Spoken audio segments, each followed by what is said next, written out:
watching the Scottish Football Zone with all the build-up and reactions.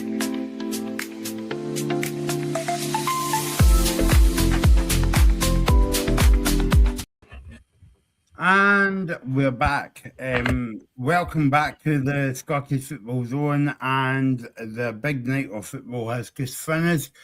In the Premiership tonight, Robbie, it's not smiling. It's Hearts 2, St Mirren 0, and the Falkirk game, Falkirk 0, Celtic 1 as well.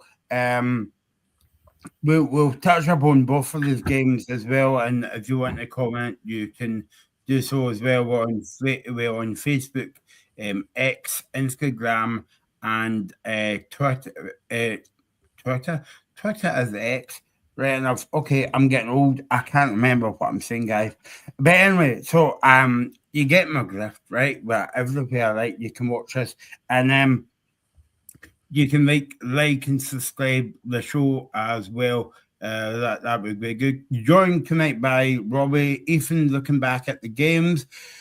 Robbie, you were watching. You had the Hearts game, St Mirren game on, but also you had Celtic and the Falkirk game on your phone. First of all, disappointed against 10 men. You couldn't even get a point against Hearts. All right, Mike, a bit.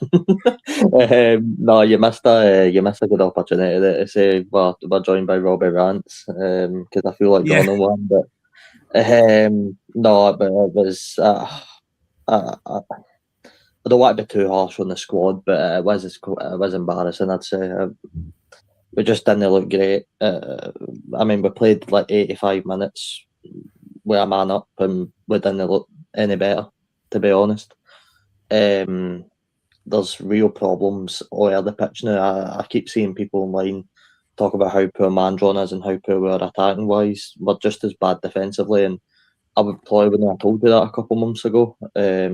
I thought the defence was probably the only part of our team that was consistently good. But you look at both goals Hearts scored tonight, and they're both so easy. On the Hearts end, of course, the red card, an absolutely terrible tackle. I don't know how Kevin Clancy's gave it a yellow card, to be honest with you.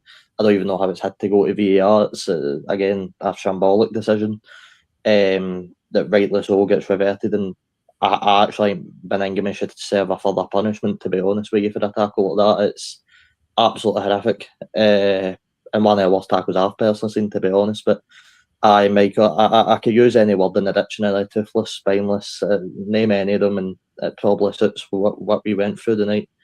Two massive away games at Livingston coming up, and honestly, I've got no belief we'll win either of them. So, aye, there needs to be some new changes, there needs to be some fresh ideas. The 3-5-2, the 3-5-1-1, whatever you want to call it.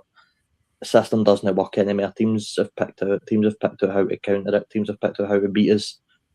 Now we need something different. We're going to sign Jake Young for Stevenage, who's scored 16 goals in 25 games a couple of seasons ago. A guy that knows where the back of the net is, and we need to change system somewhere. We need to go free up front, in my opinion. And if we don't, I honestly don't believe we'll pick up it in the next couple of league games. I don't think we'll win at Livingston either, to be honest. There you go. That was Robbie Rants as well. But Robbie, I mean, you would expect that after the cup win, winning the League Cup against Celtic, albeit a poor Celtic team, but you still had to beat them on the day. You would think that would give St Mirren a bit of a lift, but it seems to have done the opposite. Let's not forget, Michael, we absolutely smashed Motherwell in the semis as well, 4-1. A very good Motherwell team as well. I came on the show. I remember I came on the show the day or two after we won the cup, and I told you guys that the last time we won the cup in 2013, we won one league game for the rest of the season. We're now about 6 games past the League Cup win. We've only won one game. I don't know what it is about the team getting into poor form after the cup win. I said at the time, I thought Robinson and the way he managed and how good he was at his job would demand more out of these players, and wouldn't they just settle for the cup win and they'd be able to pick them back up into the league and turn that around? I don't know what's happened. I mean, Michael, look, the cup run covers up a lot. If you actually take away the wins in the cup and look at a solo league season, we're having a terrible season. It's not been a great season at all. And Robinson saying that we're only gone for 2 strikers and that's it for the window concerns me a bit. I thought Ocean Smith came back and looked pretty terrible, to be honest. They gave away a few balls, a few decent opportunities for Hearts to actually get there. He gave away a really, really stupid one in the first half. I could read this. Gogic looks a shadow. He said they all just look shadows of themselves for that cup win. And Michael, I'm only a fan, and I honestly can't tell you why. I can't come on here and tell you why we're like this, and I honestly don't know. It's been such a decline for anything that I've watched for St Mirren in the last 3 years that I just don't know what's happening, and I really don't know where it's going to turn around. We've got 4 away games in a row. Next time we're at home, we're playing Presley's Dundee, who are notoriously alright at picking up points.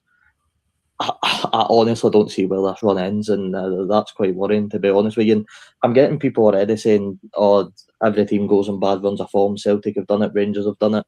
Every team does it." No, at this, you don't play this bad on these runs of form. Celtic and Rangers don't play this bad, this toothless, this spineless in this run of form. They always get away through it. They always look a bit positive. If you look at Celtic's loss away at Dundee United at Tannadice, at least they showed some fight. They had chances in the first half to go and win the game. Never took them, get punished. We don't even look like we're creating much chances. We had 9 shots in the second half, 1 on target. I mean, that is terrible for the team that are up by a man. So I don't know where it changes, to be honest with you. It's far from good enough. Yeah. Sorry, Michael. I was just going to say it is a strange one that from looking, obviously you said from a fan's point of view, you can't really put a finger on why it's been like this. And I'm from looking out as a neutral point of view, I'm the same. It is a strange one because St Mirren obviously come off such a successful season again last season. Obviously, they just about missed out on European football when it looked impossible, even though they were in the top 6, which is obviously a really good season and all for St Mirren. And then they go one better in the first half of this season with the League Cup win and beating some really good teams along the way. You mentioned obviously Motherwell and Celtic, and we said about how poor Wilfred Nancy's Celtic team is, but beating Motherwell by 3 goals is something that I don't think we've seen any other team do this season, unless I'm mistaken. And obviously beating Hearts is a positive in itself of how good they've been and how much they're proving week on week that they are a really top team that are going to be difficult to bring down. But yeah, it is strange that it's went so flat for St Mirren, especially in the league. What is it? 4 wins from 21 games is just not something you would associate with this St Mirren team under Stephen Robinson, and not something we've been used to. I remember at the start of last season, I think it was, that St Mirren went on a little bit of a slow spell to start the league, but it was nothing like this. And it, as you said, Robbie, it doesn't look like there is going to be any sort of immediate change or a flick of the switch. Or sometimes it only takes one result to sort of flip a team's fortunes, but it doesn't seem like it's coming, and that's the concerning thing, especially when you play at least 75 minutes of regular time without injury time and whatever, a man up against Hearts. The only thing I've really seen from this game was the tackle from Benny Beningame, and yeah, it was an absolutely awful tackle. Lucky that Richard King's okay. That's the main thing. And yeah, obviously Kevin Clancy should get it first time around, but that's what VAR's for, isn't it? To catch these decisions with the referees somehow make a mess of. But I suppose it's easy for us to say sitting here in our chairs or sofas watching the games on telly with multiple angles. But yeah, they got a decision in the end. That was the main thing. But yeah, you expected St Mirren to capitalise on that, and then they capitulated, and another big goal for Lawrence Shankland. He now goes back top. I think Benjamin Nygren was probably level with him for a little bit when he got his goal in the other game, but Lawrence Shankland goes back ahead, and then Magnuson gets a goal. Another player who's just been an excellent addition for Hearts this season, and I'll have to see those goals. But again, Hearts, sorry, I was just going to say the last thing. I was just going to say, for Hearts to play what would that have been, over an hour and a half of football in the last 2 games with a man down, and to come out with wins in both games without conceding a goal was just, I don't think you can speak highly enough of how real a title challenge this Hearts team are going to put up, and obviously we'll get on to Celtic when we're finished with this game, but I think Celtic will need to go up a few gears even under the improvements of Martin O'Neill to go to Tynecastle and get a victory, and I think that's what they're going to need to do, because it doesn't look like Hearts are going to drop points anytime soon. Aye, and it was the first goal anyway, Shanklin's finish was amazing. You watch it and you probably applaud him because it was that good. It really was a really tidy finish, a good ball into the box. I think it was Vickers Reedus. The second goal, you probably laugh, even to be honest with you, at the state of the defending. Genuinely horrific stuff. Magnussen's get the space of Edinburgh run into in the penalty box, to be honest with you. And like, you've got to give credit to Hearts. They're showing good fight, they're showing good character, even when they're gone down to 10 men, they're no stopping.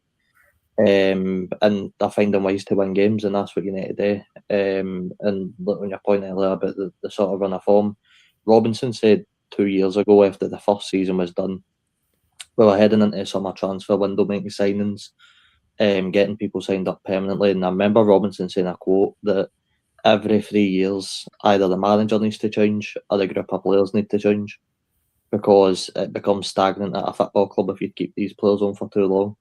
We're 3 years later, and it's no surprise, as Ethan mentioned, we're 4 wins in 21 league games.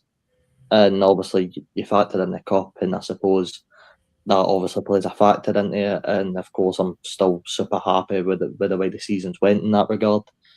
But he's right, we're 3 years in now. These group of players have been here for a while. Something needs to give, something needs to change. It needs to get freshened up. We're watching the same football we've been watching for 3 years, and I'm not going to criticise the style of football because it's won as a major trophy, and I never could, and it would never be a reasonable argument. But the personnel we've got in that squad look like they don't care. Daniel Lundellow's attitude against Falkirk at the weekend was absolutely diabolical at times. Mikael Mandron jogging about for 90 minutes. It's so flat for every single one of the players. Shamal George is probably the only reason it wasn't 3 or 4-0 Hearts, which I'll hold my hands up and apologise to Reagan because I laughed at him when he said 4-1 Hearts. But Michael, I'm running out of words to say to describe that. To be honest with you, it's so flat. I don't see when it's going to change. We've got 3 more away games. None of them I think we're going to win. And I don't know where we go for here. I mean, people are saying, you should beat Livingston and this and that. Livingston, for what I'm watching, are showing me a fight in these games than we are. Either losing to Celtic and they're drawn with Kilmarnock in a game that they arguably should be winning if they want to stay up. But they're showing fight. They're showing passion. They're going forward. They're actually scoring goals. They scored 3 goals in the Celtic, 2 in the Celtic game, and also 1 in the Kilmarnock game. They're scoring goals. That's something that we're not doing. So something needs to gain Saturday, and I don't know what Robinson's going to pick up from, but it needs to. I think if Jake Young's in the building, which I think he's going to be, you just need to fling him in and tell him to go and show us why we've signed him, because we need something to gear up front. Yeah, I would agree with that, and I think that's been one of the main problems for St Mirren. Obviously, you look at the goal scoring charts; they're bottom. Obviously, they had played less games than everyone, but now they've only played less game. Well, they played less games than everyone in the league, but only by 1. And then obviously the game in hand against Livingston, which you refer to.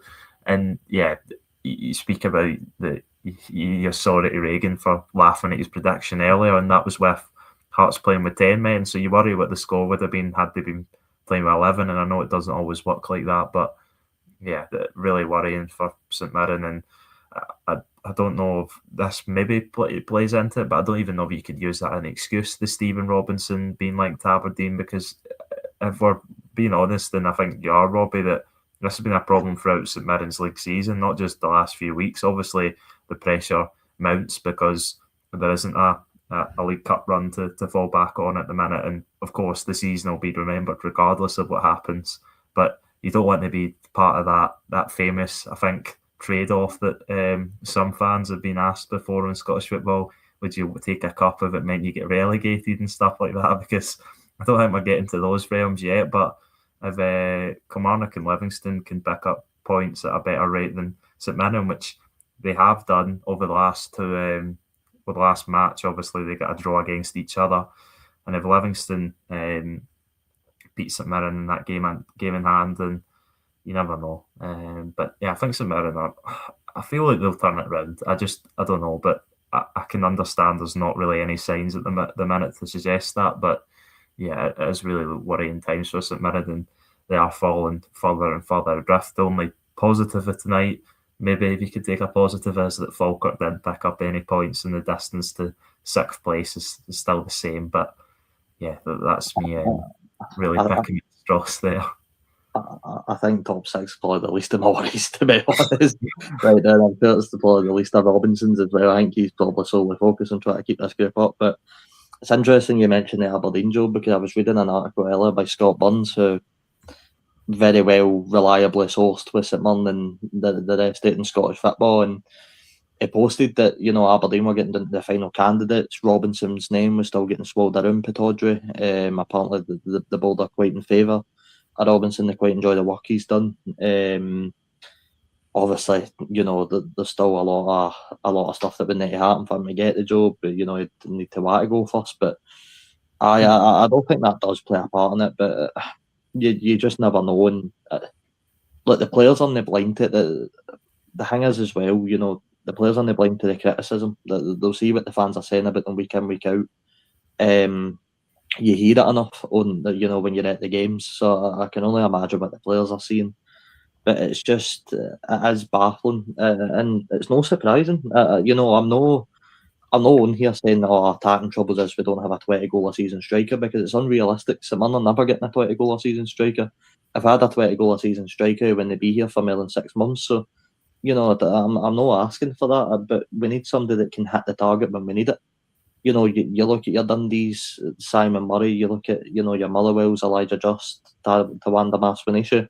They're no 20-30 goal a season strikers or attackers, but they get you goals when you need goals, and that's something we've not got. So it's a big chance for Jake Young, whenever he signs, to come into the building and try and turn this around. Whether we have Robinson in the dugout for his first game, I genuinely don't know. I couldn't answer that right now. I'm pretty convinced he'll not go to Aberdeen, but you know how football works, it can change in a matter of moments. So I'm not sure who will even be in the dugout on Saturday, but we need to start winning games, and we need to do the now, to be honest with you, because as much as even I know you've said about Livingston, Kilmarnock, and they are picking up more points per game right now than we are statistically in the last sort of 4 or 5, but I still fancy our squad to be stronger than theirs, but there's every chance we could get sucked into this relegation fight just as easily, because we don't have that fight. Yeah, I think we'll learn obviously a lot. I didn't realise the game in hand. Obviously, it was meant to be last midweek. Yeah, it was last midweek. Yeah. And obviously it had to get rescheduled. I didn't realise it was right after the cup game, so a double header at the home of the Setfair Arena, or the Livingston Stadium, whatever you want to call it, or the Spaghetti. Yeah. Whatever you want to call it. I think we'll learn a lot about Stephen Robinson and his players, and where their aspirations as a club can really like that season, because it's a very open season, and crazier things have happened in St Mirren fighting back for 6th place. So they go on a good run, but yeah, I think probably fair to say the first priority is staying above those two below them at the minute, which you wouldn't have thought about saying, considering the winless runs they've been on, and the fact St Mirren beat 3 of the best teams in the league in the League Cup. I know that, like, you've got about a 5-a-side team out at the moment, right, and they're kind of like key players to your team, but I'm surely you've got enough there to maybe not go out tonight and beat Hearts or get a point, but to win the games out with tonight's game, because tonight's game was a big ask anyway. Even if your injured players were in the team, I think you would be more confident if the game was at like St Mirren Park instead of kind of like Tynecastle. It's no excuse at all. We didn't even line up with a single youth player in the starting 11. But we had 11 players that have played enough games for the club. They're big enough names that we should. I don't want to say we could be able to go to Tynecastle and take something at the game, but in the circumstance of being up a man for 85 minutes, we should be able to go to Tynecastle and take something away for the game. And the fact we didn't even score, it really sums it up and says all about that performance. I seen a notification pop up there on my phone of Graham's video, and he looked more than pleased, to be honest with you. I'm sure every Hearts fan will enjoy their night. They'll know, they're on that. Hearts are on that type of run that Celtic going when you go to your Fir Parks and you go and win with the last kick of the ball, or you're in a scrappy away win at Dens Park or whatever it might be. Hearts are doing that, and Hearts are doing it pretty well, to be honest with you. And they're not even leaving it late. The 2 goals came before the 70th minute mark, so I think the Magnuson one came about 10 minutes later. But they're not exactly late goals. They're not like Celtic's late goals where maybe he does put them up with one at Fir Park in the 93rd minute, or etc. The list goes on. You know what I'm saying? Hearts are winning games, and they're doing it pretty well. Obviously, the true test is still to come when Martin O'Neill's Celtic roll into town. Tynecastle, that'll be a really interesting game. But aye, Michael, I'm just so, you can tell, I'm so deflated. I could not tell you how this has went wrong. I really couldn't. And it does come back to that quote. Robinson said that every 3 years something's got to change, whether it's management or players. And we're at the point now where the players and manager are still here after 3 years. So something has got to change, whether it's now or at the end of the season. And I really don't know what that's going to be, to be honest. But even it's funny you mentioned that question, because I get asked at the start of the season and I said aye. About winning the cup and being in a relegation battle and all that sort of stuff. I said I would, but I don't think it's until you're in this sort of situation and you've taken 3 losses in a row or 4, however many it is, that you actually don't want that, and I don't want that. And that, as good as the cup one was, I don't want to be stuck in a relegation battle for the season. But but top 6 is far away from my mind now. I just want the club to stay up and try and stay afloat. I think it's the element of surprise that probably disappoints you the most, Robbie, because if you know that you're going to be a team that you expect to be down the bottom of the league, try to scrape points here and there and win a cup, then brilliant. That's absolutely excellent. Say, for example, Livingston, take as a perfect example. But if you're St Mirren, who you've got perfectly used to being a very decent team in the league, finishing top 6 in the last 3 seasons, always going about, then when you finally sort of, I don't know, come back down to earth, maybe, obviously barring winning the League Cup, then yeah, it probably is a little bit disappointing, and that's the thing I think that you're probably suffering with at the minute. But look, yeah. I'm one of the only St Mirren fans. I say this to my dad all the time. I feel like I'm one of the only St Mirren fans that don't get overly expectation wise, like on the team. I don't, I was speaking to a couple of fans a couple of weeks ago, and they were saying that we should be pushing for top 4 and pushing for top 5. I don't see it that way. I'm very much like Robinson. First and foremost, you need to stay up in this league. It's highly competitive. There's a lot of teams that can surprise you. You need to stay up. That's your first focus. And I can understand why the expectations have grown. I can understand why the fans now want us to be consistently top 6, consistently fighting for Europe and all the rest of it. But let's be honest, we're not financially cut out to be able to do that right now, ever. Unless some Saudis or Chinese billionaires come in and buy us. We're not financially cut out to ever compete in the top 6. That's not the type of budget we've got. We've had a few seasons of surprise, and we've had a few seasons of everything's been going upwards and everything's looked good. But it does get to a point where you need to be realistic, and the realistic aim is if we finish 8th or up, it's a fantastic season for someone. It doesn't matter whereabouts it is. It could be 8th, could be 5th. Anywhere in that bubble is absolutely brilliant. 9th to 10th, all right, you've survived, you've done your job. Anything below that is probably a disaster of a season. So we just need to be a wee bit more realistic with our ambitions, and I can see why fans do want us in the top 6 every year, and I do think we have the squad for it, but we just need to start being a bit more realistic. But by the way, Jamie's commented here as well. Jamie, if you want me on the podcast, mate, you've got to phone my agent up as well. That the fee is quite high for your podcasts as well. But no, I'm on the king, mate. Yeah, but yeah, The give me answer. a shout anytime.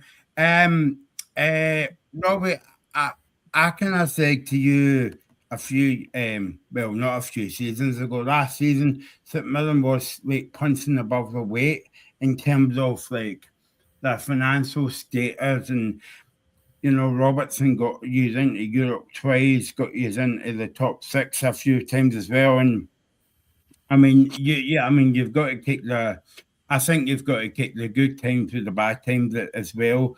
But I mean, yeah, football's a fun little game, Robbie, because I mean, Stephen Robertson is still the man in terms of like the manager at St Mirren is doing a decent job. But I mean, I think like you would be maybe struggling to make the top six this season. But I mean, if he gets you in at the very last minute, I think it's going to be kind of like a successful season. And I know that it's miles away yet, you know what I mean? But like, there's still a lot of football to be played.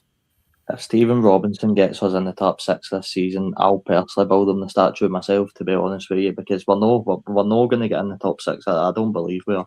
And football is a short game and it can change, but I don't think we will.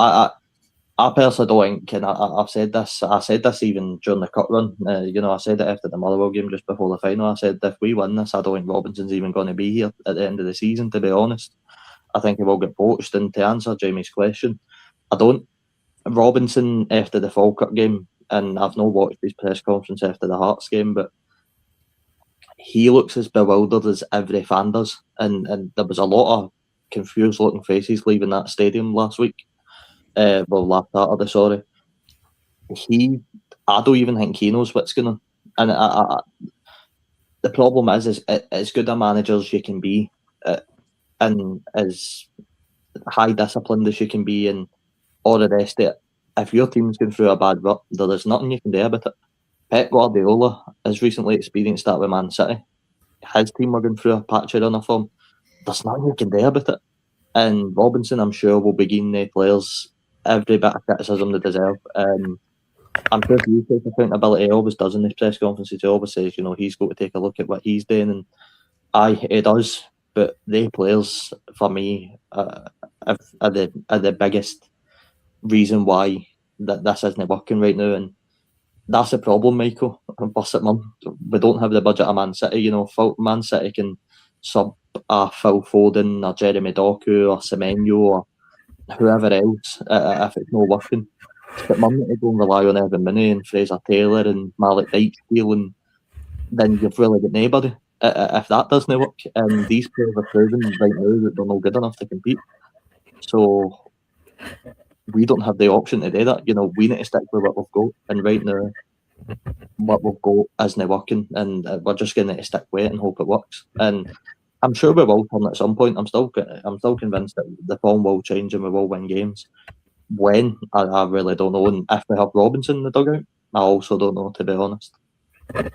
Ethan, as for Hearts, my quote is a happy man tonight, as always. We shall not be moved in YouTube. Maybe come back and saying that in May. I'm on the king in my quote, yeah. But yeah, I mean, it's ones like that, down to 10 men at home. I would imagine there was a full house tonight at Tynecastle. They're the games that you grind out for the results. And what I was saying to you guys earlier on in the show about the first part of the show about Craig Gordon making a brilliant save on Sunday against Dundee. I mean, these kind of wee moments would work in your favour, but these moments would kind of win you the league, and that's why Hearts are up there. Yeah, exactly that, and they just keep pulling these results out, and maybe they've not been the most convincing performances some of the games, but you're going to get that. You're going to get drop-offs in performances, but when you've got quality throughout your squad and you can have a bench that, unlike St Mirren, as Robbie was saying, you can turn to and switch it up like Derek McInnes can, then you've always got a chance, even with 10 men like Hearts did tonight. And yeah, I think a lot of Celtic and Rangers fans would have been looking at that, licking their lips when they seen that Beningame was sent off after 15 minutes, but then it just wasn't to be the case. They just sort of storm through the game and get those 2 goals. And what a massive 2 goals it is off the back of the win at Dens and then the win against Livingston. And yeah, they just seem like a team that's going to be really difficult to beat. Only lost, what was it? Is it 2 games in the league they've lost this season? I think 2 games. I think they've grew. Yeah. They've lost 2 games, and I think they grew 1 game. Is that right? No, they've drawn 5. They've only lost 2. So Hearts are own champions. A champions record. Realistically, they're on a record that suggests that they can win the league. Yeah, there's still Celtic fans out there that will suggest that maybe they still feel slight favourites, and there's obviously Rangers fans that will feel they're right in the race as well. Biggest. I mean, I think the only team that would beat Hearts this season is Hearts, if you know what I mean. Yeah, Hearts will ultimately, if it fails and they don't win the league, which isn't even a failure, I'd say, to be honest with you, anything above top 3, anything in the top 3 is a good season for Hearts. But failure to win the league this year would suggest that they probably take a bit of a dip in form, which Rangers and Celtic don't tend to usually take, which usually does happen around this time period. But Michael, it's no, each time they've been knocked down, each time they've lost a game or drew, they just get right back to it, and that's why it feels different than the Aberdeen one. I cannot see a world this season in Hearts taking a 6-0 loss to Celtic or Rangers. Couldn't see it. And if Celtic or Rangers did, then fair enough, and maybe it would have the same consequences. But that's what I've been saying all season. That's why this feels different to the Aberdeen one, because I don't think Celtic and Rangers are as good as they were in that season. So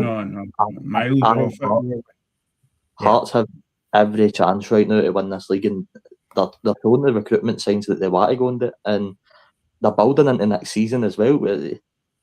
Tony Bloom and the rest of it in the recruitment team are probably sitting back there going, all right, let's start preparing for a European trip. Let's start getting the squad numbers up even more than they're up right now, because they probably fancy themselves. So it's Hearts' biggest chance to win the league this season, I'd say, to be honest, if any team's going to do it. Yeah, it's not. Sorry, Michael, I was just going to say, it's not, I completely agree with Robbie, it's not one and bust for Hearts. It's not, they don't do it this season and they'll never ever be up there again. Of course, I think everybody's looking at this season as a great opportunity. You see the great regression Celtic have made this season, especially from where they were at the start of last season when they started the Champions League campaign really positively. They handed Aberdeen that absolute thrashing in the League Cup semi-final. And Rangers, although they weren't excellent last season, they still showed on a European level that they were capable. They got some really impressive results, especially in Europa League knockouts. You couldn't imagine Celtic and Rangers doing that now. And I don't, with Celtic's current squad, and Rangers, of course, have signed a couple of players. I know Celtic have signed one, Yuli and Araujo. I don't imagine either of them going to, for example, Tynecastle and winning. I would fancy Hearts if either of them were to go, theoretically, go to Tynecastle tomorrow. Obviously, I think it comes down so much to how well Rangers signings will impact the squad, how good they'll be, how quickly they'll hit the ground running. I think that'll be will matter a lot. And for Celtic, well, if they do sign people, it'll be the same. And obviously, what we haven't seen is Martin O'Neill take his Celtic team to play against Hearts, which will be something that I think the Celtic fans will be a little bit more confident than maybe they were with Brendan Rodgers' team earlier in the season, and of course Wilfred Nancy's team. But yeah, I think it would be unfair to suggest that just because Martin O'Neill's now the manager that Celtic have got enough to go there and beat Hearts. I don't expect them to in a couple of weeks' time, unless Celtic sign players or at least sign a striker, considering they decided to play Benjamin Nygren up front for a portion of the game tonight instead of turn into the striker option on the bench, Johnny Kenny. Yeah, Graham is. I think he's happy tonight, Robbie. I don't know why. As well, but no. What he was doing was getting the 10 men for a large spell of that game and pulling it off as well. So yeah, that's Michael. Sorry, just yeah. I'm going to head off in a minute, but it summed it up perfectly. Didn't the 10 men for the large majority of that game, and we created nothing. That really shows you what the level of performance is right now. But just before I go quickly on the Falkirk Celtic game, Yeah, I think John McGlynn. I think McGlynn will feel pretty disappointed that he's not got away with at least a point in that game. I thought first half particularly, I thought Falkirk really established themselves well, as I thought they would. I did tell you guys I thought Falkirk are probably up there with one of the best attacking wise right now. They're creating a lot. They look good in attack. They look good in the first half, and I was really surprised they never went up by 1 or 2 goals. To be honest with you, there was one player just quickly I wanted to show. I need to go and remind me his name, but there was one player that I was watching during the game, and he just looked miles above it for me. It was Philip Lisa, the right back, I think he is for Falkirk. Yeah. That I cannot believe he's only 21. That guy looks like a really established Premiership right back. I thought every time he got on the ball, I know there was a couple of times I think where he messed up passes, but everything else about his game was solid. And he looks like a really promising good player. But I thought, Michael, I think Falkirk will feel disappointed. It's a huge win for Martin O'Neill. Martin, what I said before the show, was probably one of his biggest games that he's played. To be honest, he's managed, to be honest. So, he's got through that. Celtic will want to build on it, but I'm not going to head. That's enough ranting for me for one night. Good work in the morning, so I'm going to head off, guys. But it has been fun. Yep. Well, thanks, Robbie. See you later. Hopefully, we're talking about St Mirren win next time. When they count on it, but no, catch you later. I'll see you at Hampden, Robbie. There you go. That was Robbie rant tonight. He did rant a wee bit tonight. I don't know if you noticed. Hearts 0 St Mirren 2. Let's talk to Ethan now about Celtic. Falkirk now, Celtic 1. And I suppose from a Celtic point of view, you'll be happy to get all 3 points. But you'll be coming away from that game and you'll be saying, how did we win that game? Because, I mean, Falkirk could give him 3-0 up at half time, Ethan. Yeah, they should have been. They should have took the chances they had in the first half, especially. They had numerous chances. They had Celtic on the back foot, and maybe not to the same level, but I thought it was very similar in ways to the Motherwell game that Celtic played at Fir Park, where they couldn't really get on the ball at all. They could get on the ball. They still had most of the possession. Maybe I'm being a wee bit harsh, but against Falkirk, the newly promoted side, I know they've obviously done excellently this season and they're well deserving of their top 6 place. And I think this shows how much of a difficult team they are to play against. We've obviously seen their last 9 games. Before this, they had 6 clean sheets.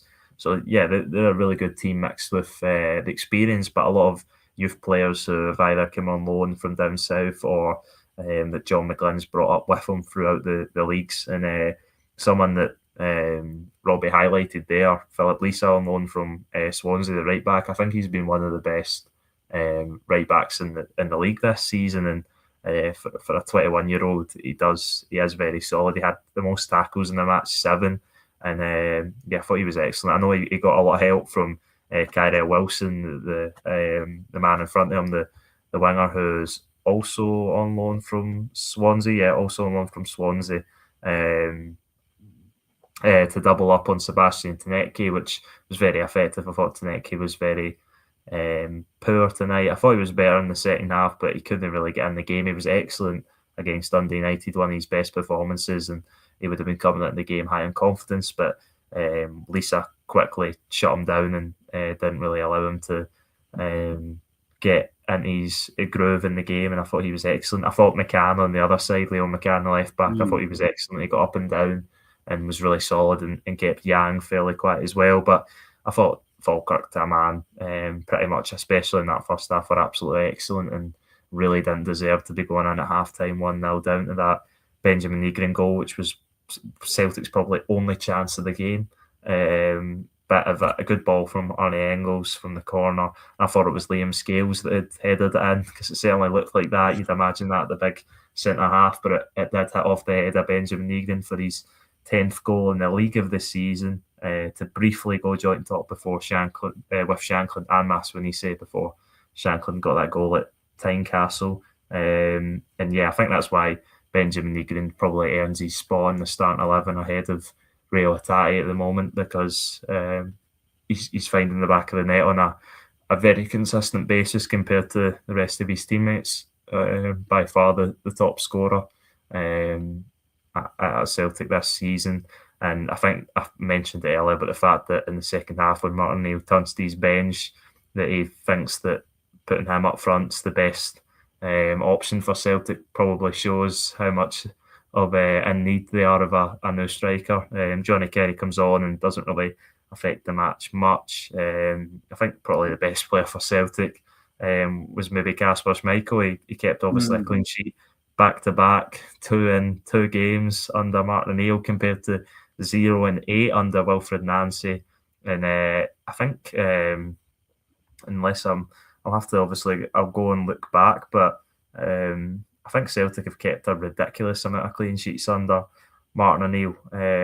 Let me see, the only domestic game they didn't keep a clean sheet in was Hibs and Rangers, in which they both won those games anyway, but they conceded the odd goal in each of those games. So Celtic have made themselves a pretty solid defensive unit under Martin O'Neill, certainly clean sheet wise. They should have been punished tonight though, with the goals they conceded, or the chances they conceded rather, and Falkirk should have taken some chances. But I think John McGlynn will be disappointed, but I think the overall feeling will be really proud of his players to go up against this Celtic team that's absolutely dominated Dundee United the other day, and to feel really hard done by, to even lose by the odd goal, feeling like probably Falkirk should have won by at least the odd goal. And I think that's been a problem position for Falkirk this season. The striker earlier, I know Barney Stewart, he had some decent bits of play in the game, but he probably should have taken one of, maybe you could say his chance was the biggest. It was from goal and he put it too close to Kasper Schmeichel, although Kyrell Wilson had another excellent chance where he outpaced Kieran Tierney down the wing and then rounded Kasper Schmeichel before putting it wide. So yeah, Falkirk, I think, will be really proud of their performance, but really disappointed that they don't claim a what you could call a famous result, because it's been so long since they've played Celtic at home, since obviously the last time they were actually in the league.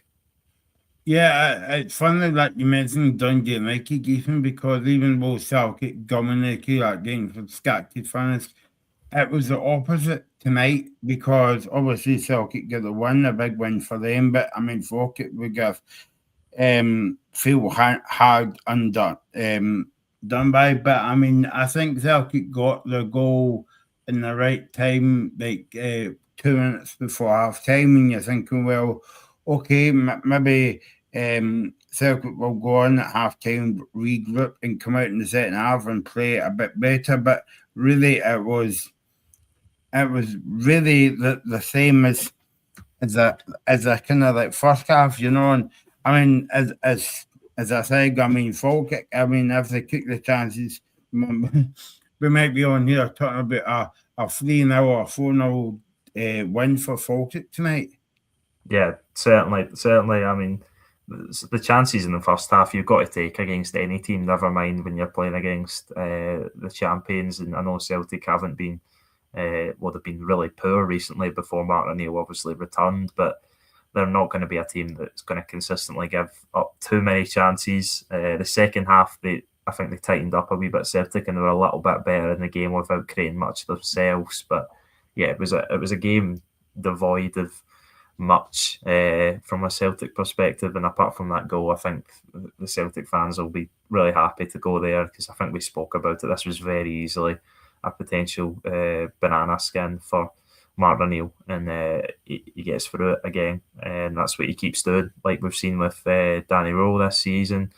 You know, he comes in, he's not got the best playing squad that Celtic have ever seen, or in Danny Rowe's case, Rangers have ever seen, but he's getting the job done, getting 3 points consistently on the board, and that's what's going to close the difference to Hearts, because as I said, I don't see Hearts dropping many points, especially outside the teams in that top 5, because I know I say that every team's capable of taking points off each other in this league, and I think that is the case, but I think consistently over the course of a season, I don't expect Hearts to drop too many more points. I think Celtic and Rangers will drop points as well. I think all 3 of them will drop points, and I think those matches against each other could be crucial for Celtic, especially going to Tynecastle next week, because if Hearts win that, then that's 5 wins in a row against Celtic and Rangers, which is unprecedented for an era like this.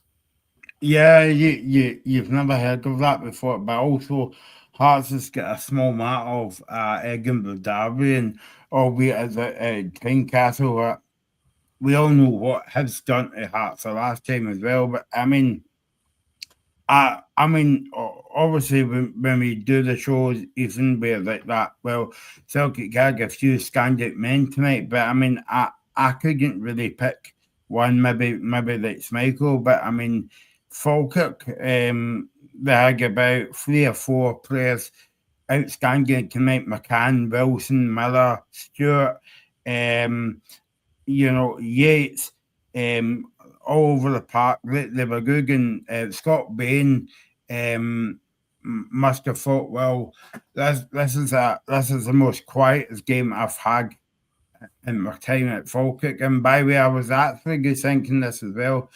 This might be a good question for Robbie in a few years' time, but when we do a quick quiz on the Friday. But I mean, is it not a bit unusual how the 2 goalkeepers used to play for the opposite teams? Yeah, I know. I think I spoke about in the when I was reading out the lineups in the pre-show, that I spoke about how obviously Scott Bain's the ex-Celtic goalkeeper, but forgetting that obviously Kasper Schmeichel had that short stint at Falkirk back in the late noughties, I think it was. Yeah, obviously his dad was at training the other day, and probably why he was at the ground today to get the memories of his son growing up before he obviously went on to have a really successful career in the Premier League, and now obviously back in Scotland with Celtic, which initially looked like a successful stint, but I think the Celtic fans growing a little bit concerned recently, but 2 clean sheets on the bounce, and yeah, he made a really good save. I think it was in the second half. Yeah, it was in the second half. He made a really good save. I have to see that one back, but on first viewing, it looked like an excellent save. And yeah, as you said, I don't think there was many standouts for Celtic. I thought Julian Araujo, the right back, I thought he was pretty solid in the game. Yeah. He was probably one of the better players. Austin Trusty had some really shaky moments. I thought Liam Scales started the game well, but he kind of fell away in the end. Keenan Tierney was okay. Callum McGregor had his moments of being okay, but apart from that, I thought Arne Engels, apart from obviously excellent delivery for the goal, I thought the game largely passed him by. Nygren took his goal well, but apart from that, it was pretty quiet. Maeda couldn't really get in the game. The Celtic subs as well. But Rio Hatate was okay, but he had a few Rio Hatate moments where he tries to hold on to the ball for too long and gives it away or misplaces a pass. But yeah, I think Falkirk are going to be a problem for whoever they go up against this season. And they went. Joe McGlynn said that it's a free hit tonight. A game in hand for them against the champions. That he would have expected them to compete and maybe try and grab a result. And his team are so unlucky not to come away from the game with anything. But I think that'll give them confidence that on the run they're on with the back-to-back wins, that they can go to Tynecastle next in the Scottish Cup and possibly knock Hearts out the cup like they did. It was the League Cup. They knocked them out 2 seasons ago, I think it was. Or was it last? No, it wasn't last season, was it? Might have been last season. Yeah, I think it was 2 seasons. I'll double check. As well, but I mean, it was last season. They knocked them out the League Cup, Falkirk, so they'll be hoping to do the same at Tynecastle, obviously in the Scottish Cup this time. One man you mentioned, Schmeichel, right? I think a lot of Celtic fans will be happy he had a good game because under under Nancy, and maybe before he came to Celtic, I can't quite remember, but his distribution of the ball was kind of like all over the place, and but it was payback time tonight because he pulled off some good saves in the game. Yeah, that was it, and I think that's been the problem all season for him. His distributions took a real drop off from last season, and then he started making the mistakes, and the shot stopping, which was something that he was always sort of good at, even through the poor distribution. Was starting to make mistakes. Obviously, the one for Denmark against Scotland, a couple there. The Mikey Moore shot, which he certainly should have saved. But yeah, obviously he'll be getting more confident in himself that he's still got it with the back-to-back clean sheets and some big saves. But yeah, I was just watching there. Michael is one of our World Cup opponents have won their game in the AFCON semi-finals. Morocco, they beat Nigeria on penalties after a 0-0 each draw, so they'll play Senegal in the final of the African Cup of Nations, which doesn't give me much confidence for Scotland going up against them if they're going to be lifting that trophy. Also coming in as the highest ranked African team. Former Rangers man Hamza Agaman missed his penalty in the shootout, but they get away with it in the end, and they'll host Senegal in the final. So that'll be one to keep an eye on. Hopefully Senegal win and knocks Morocco's confidence, and somehow Scotland can beat them. But obviously that's still a long time away, but just something to keep a keen eye on as Scotland fans. Yeah, no, exactly. We're gonna let you get up at 4 a.m. and doing a show speaking about a Scotland defeat there, but never mind. Yeah, so if you've just tuned in, I don't know where you've been, but the final score, Hearts 2 is at Mirren 0. Hearts go marching on, not the Saints go marching on, and Falkirk 0, Celtic 1 at the Falkirk Stadium. And yeah, I mean looking at my notes as I always do in these kind of games, Ethan, I was full of Falkirk chances, and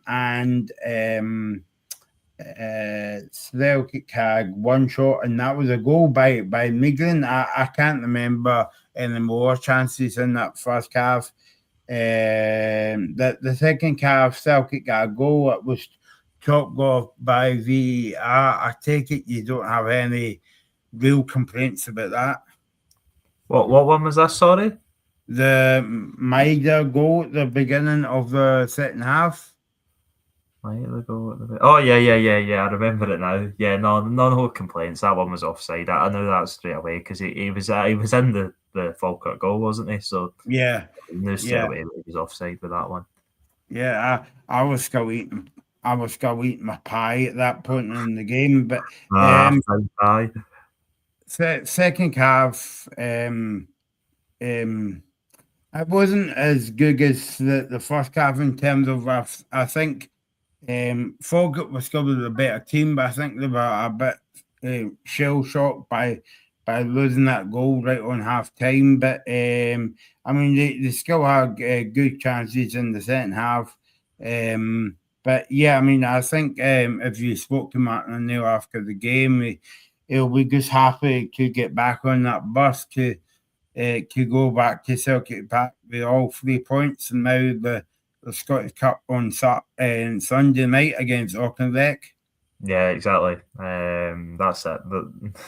Not every game's going to be pretty throughout a season or a league winning season. Well, maybe in some worlds and some universities they are, but certainly I don't think it'll be for any of the 3 teams that we're saying are in immediate contention at the minute, because they've all had their sloppy periods throughout the season. Hearts obviously less than the other 2, but yeah, especially with the playing squad available to Martin O'Neill and the injuries Celtic have got at the minute, without it looking like there's any immediate reinforcements coming in from signings. Getting results is the most important thing, and he is a man who obviously from his first spell at Celtic knows how to do that, and he's shown that in his second spell and now his third spell again, despite the lows of Wilfred Nancy's tenure. Celtic have bounced back and seem like they're pretty much right where they were when Martin O'Neill left the second time. But the big question is that going to be good enough to keep up with Rangers, first of all, and then obviously Hearts is the immediate sort of team to bring down as the league leaders, because we've not seen a Martin O'Neill Celtic go up against Hearts this season. I think that'll be a really interesting match, depending on where the two teams lie in terms of injuries, how many bodies Celtic manage to get in before then. If Hearts are going to go and add, I think they probably will, based off how much business they've done already, but you never know. I think that'll be like a cup final match. I know it won't be, because there's still a lot of season to be played, but I think the psychological advantage Hearts could take if they beat Celtic again, especially under Martin O'Neill, which has been the best Celtic probably of the season, on top of Brendan Rodgers' Celtic team in the early stages, and obviously Wilfred Nancy's Celtic. Then I think the sky's the limit for Derek McInnes's team. I know Danny Rowe's building something at Rangers, and we'll have to see maybe if their transfers can play a big role. But yeah, I think what we're seeing is just regardless of what Celtic and Rangers do, Hearts just need to focus on themselves, and as long as they keep winning games, which they are doing, then Celtic and Rangers will have a tough task on their hands, which they usually do. And maybe a few years back now in the previous history of the rivalry, but they've never had something like this, and it's an excellent advert for Scottish football having another team in the race. And I keep saying it, but hopefully maybe Hibs and Motherwell can disrupt something. But I think when it comes to the split, if there's still a league title race on, which I think there will be, and I think it'll still be all three teams going head to head, and I think Hibs and Motherwell will have a massive part to play in where the league title will head. And you never know, even we could have been sitting here tonight with Celtic maybe top of the league. I don't know it's if, but maybe it's if Martin O'Neill it was in Skilling Chargs and Skiggles kind of like going away, because a lot of Celtic fans were kind of like mixed messages around about you, but they were saying that if he was leave Martin O'Neill in charge until after the cup final, we would never know if this would be a completely different show tonight. But what's gone is gone. But most of the blame's on the board, and and I suppose, today's the 14th of January. We've got 2 weeks left of the month, and take for instance, like, no disrespect with Falkirk and Murrow and Kilmarnock and all that, the lesser teams, I would say, with lesser budget, they're still buying players, and yet Celtic's got tens of thousands of pounds in the bank, not being touched. Yeah, no, it's puzzling, and it does make you think that if Celtic were to win the league this season without strengthening and with the players they bring in the remainder of the window immediately affecting that starting 11 and contributing to the season, if Celtic's still going to win the league, then when are another team going to win it? It seems like that kind of thing, because Celtic have been afforded so much fortune. I think that they're even in a title race. I think I would say probably Rangers have been as well, with how they recruited in the summer, because I think if in a normal season, which I think everybody's recognising this as an abnormal season with everything that's happened, usually in previous history of Scottish football or recent history, if Celtic have a collapse at the start of the season and don't get the right players in and transfers and whatever, and have two managers turn over, then you would think Rangers are going to walk the league and vice versa. But no, not the case, because both of them have had awful seasons by their standards, and Hearts have had an excellent season by their standards. So yeah, it makes for an excellent series, the Scottish Premiership, and hopefully the episodes keep delivering by the weeks. And the episodes will do continue on the Scottish Football Zone. Thanks for setting me up that evening. That was a nice own goal to finish the show. We'll be back on Friday with the Scottish Cup preview and we'll get Reagan's balmy predictions of the Scottish Cup as well. So it's been a busy night of football action. Thanks to Robbie Rants, as it's known tonight. It's funny because when St Mirren wins, it's just called Robbie, and when they get beat, it's called Robbie Rants. Thanks to Robbie, thanks to Ethan, thanks to Reagan for making a cameo appearance earlier on. So we'll be back on Friday with the preview show of the weekend. Don't forget to like and subscribe to the channel. It is the Scottish Football Zone on YouTube, and we're on TikTok as well, and we're on Spotify, so you can download the show as a podcast as well. And we will be back on Friday with the preview show for the Scottish Cup weekend. So at Friends tonight, Falkirk 0, Celtic 1, and Hearts 2, St Mirren 0. You're watching the Scottish Football Zone with all the build-up and reactions